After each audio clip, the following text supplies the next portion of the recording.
Hello students, सामान्य अध्ययन को समर्पित सर्वज्ञ क्लासेस में आपका स्वागत है। आइए शुरू करते हैं आज की वीडियो।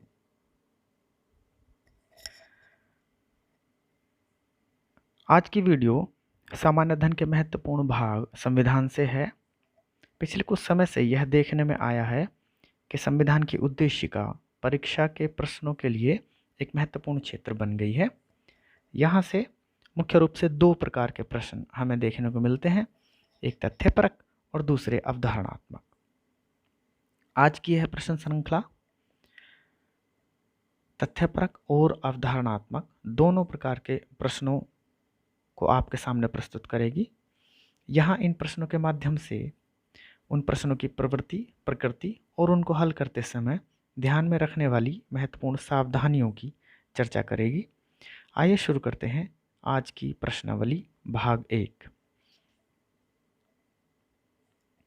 प्रश्न नंबर 1 है, भारतीय संविधान की उद्देशिका का प्रारूप किसने तैयार किया था?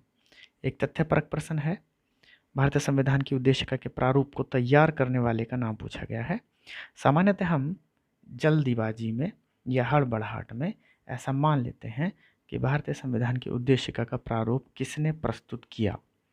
तो हम जानते हैं कि 13 दिसंबर 1946 को जवाहरलाल नेहरू ने संविधान सभा के समक्ष एक उद्देश्य प्रस्ताव रखा, जो 22 जनवरी 1947 को स्वीकार किया गया था और उसी के आधार पर फिर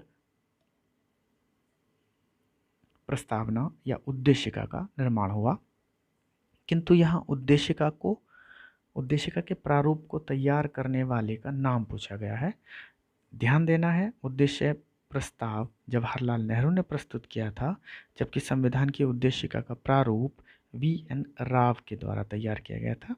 सही आंसर होगा वी.एन. राव। प्रश्न नंबर 2 की तरफ बढ़ते हैं। भारतीय संविधान इनमें से क्या देने का वायदा नहीं करता है? यह प्रश्न, यदि हमने प्रस्तावना को सही से कंठस्थ नहीं किया है, तब इस प्रश्न का उत्तर देने में हमें समस्या आ सकती है। इसलिए प्रस्तावना से संबंधित सभी प्रश्नों को यदि हमें सही से हल करना है, तो ये अनिवार्य शर्त है कि हमें उद्देशिका याद होनी चाहिए। देखते हैं। ऑप्शन 1 है सामाजिक न्याय, बी राजनीतिक न्याय, विचार की स्वतंत्रता और उपासना की समानता। उद्देशिका हमें 3 प्रकार के न्याय देने का वादा करती है। नंबर 1 सामाजिक, आर्थिक और नंबर 3 राजनीतिक। सामाजिक न्याय, आर्थिक न्याय और राजनीतिक न्याय। तो यहाँ सामाजिक न्याय और राजनीतिक न्याय है ऑप्शन ए और बी, इसलिए ये सही नहीं हो सकता आंसर। उसके बाद स्वतंत्रता संबंधित प्रश्न है। स्वतंत्रता विचार, अभिव्यक्ति, विश्वास, धर्म और उपासना की स्वतंत्रता देने की बात करती है। यहाँ पर विचार की स्वतंत्रता की बात है। उसके बाद समानता, ऑप्शन डी में समानता हमें प्रतिष्ठा और अवसर की समता देने की बात करती है, किंतु यहाँ पर उपासना की समानता कहा गया है। ध्यान रखेंगे कि उपासना की समानता नहीं, उपासना की स्वतंत्रता देने का वचन संविधान सभा ने उद्देशिका के माध्यम से प्रस्तुत किया। तो यहाँ यदि स्वतंत्रता है तो उपासना की स्वतंत्रता होता, जबकि लिखा हुआ है उपासना की समानता। इस प्रकार आंसर सही होगा डी। प्रश्न नंबर 3 की तरफ चलते हैं।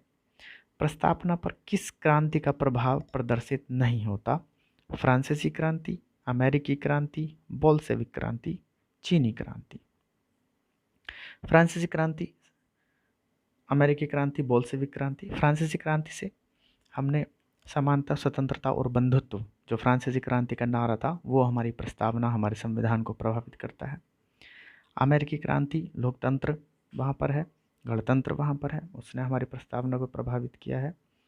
और तीसरी बोल्शेविक क्रांति से हमने समाजवाद का नारा अपने संविधान में शामिल किया है, तो बोल्शेविक क्रांति भी प्रभावित करती है। चीनी क्रांति का भारतीय संविधान पर कोई प्रभाव नहीं है।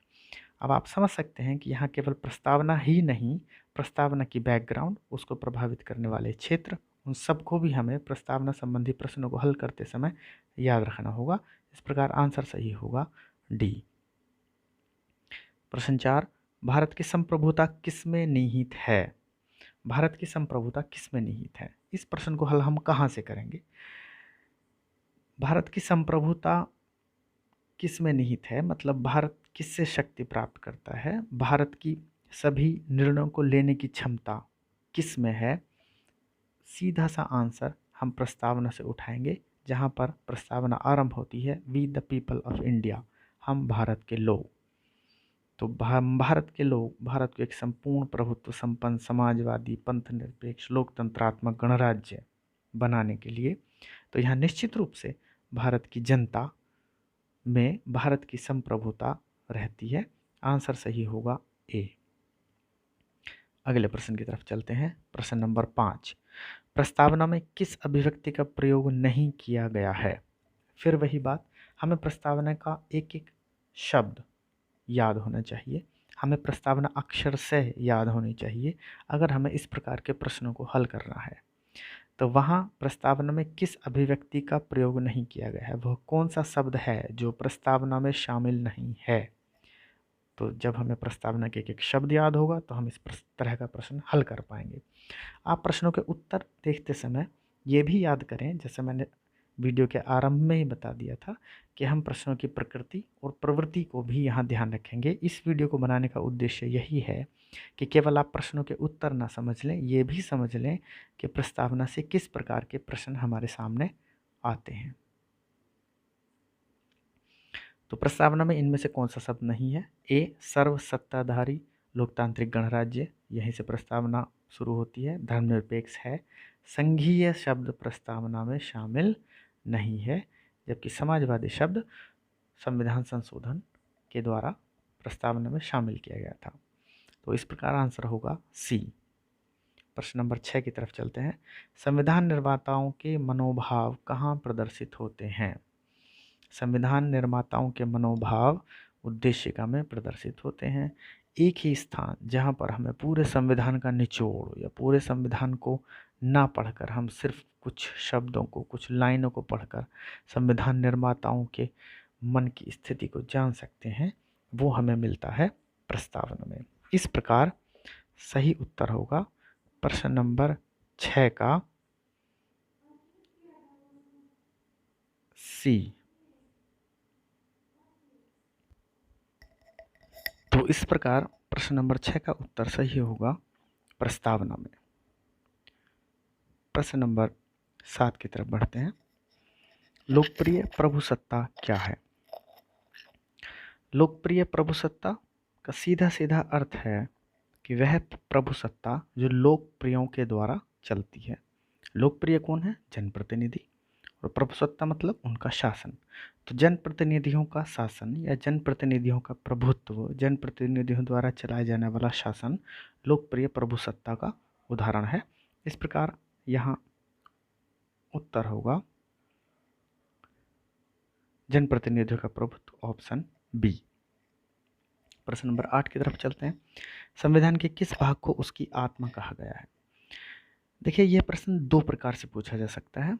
संविधान के किस भाग को उसकी आत्मा कहा गया है, जैसा आपके सामने प्रदर्शित है प्रश्न 8, और दूसरा एक प्रश्न है डॉक्टर भीमराव अंबेडकर के अनुसार संविधान की आत्मा किसे कहा गया है। दोनों प्रश्न भिन्न हैं, इसलिए दोनों का उत्तर भी भिन्न होगा।